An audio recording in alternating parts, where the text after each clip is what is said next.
এক ফোঁটা বৃষ্টি যেখানে স্বস্তি দেওয়ার কথা সেখানে বিপদ হয়ে আছড়ে পড়ছে শক্তিশালী বৃষ্টিবলয় ঈশান। প্রায় প্রতিদিনই আবহাওয়া অফিসের দুঃসংবাদের মাঝেই Bangladesh weather observation team BWOT তাদের ফেসবুক পেজ থেকে জানালো ভয়াবহ বিপদের কথা, যেখানে দেওয়া হয়েছে 10 জেলায় বন্যার পূর্বাভাস।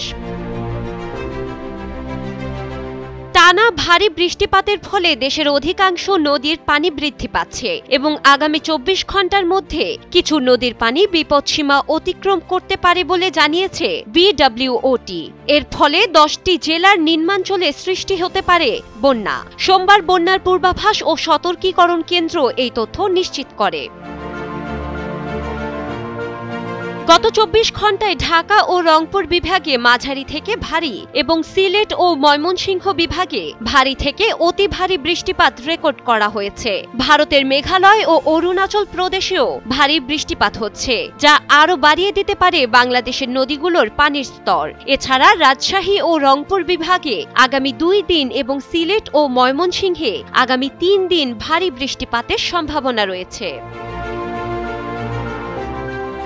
বিপদসীমা অতিক্রম করতে পারে রংপুর বিভাগের তিস্তা, ধরলা, দুধকুমার নদীর পানি, যার ফলে লালমনিরহাট, নীলফামারী, রংপুর ও কুড়িগ্রামের নিম্নাঞ্চলে বন্যা হতে পারে।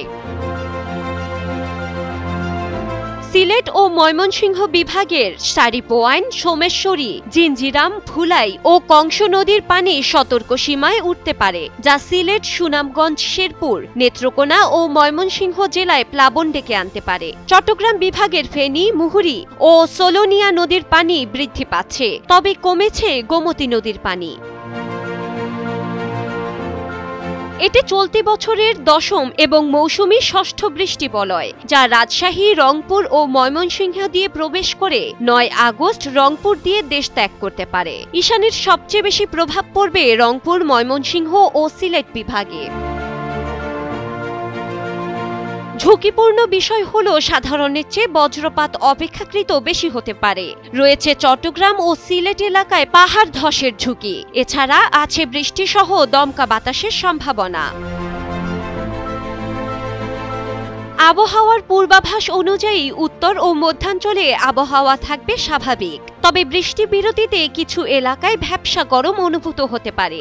এদিকে দক্ষিণাঞ্চলে আর্দ্রতা বেশি থাকবে, তবে সতর্ক করা হয়েছে সংশ্লিষ্ট জেলাগুলোর নিম্নাঞ্চলের বাসিন্দাদের। ডেস্ক রিপোর্ট, সময়ের আলো।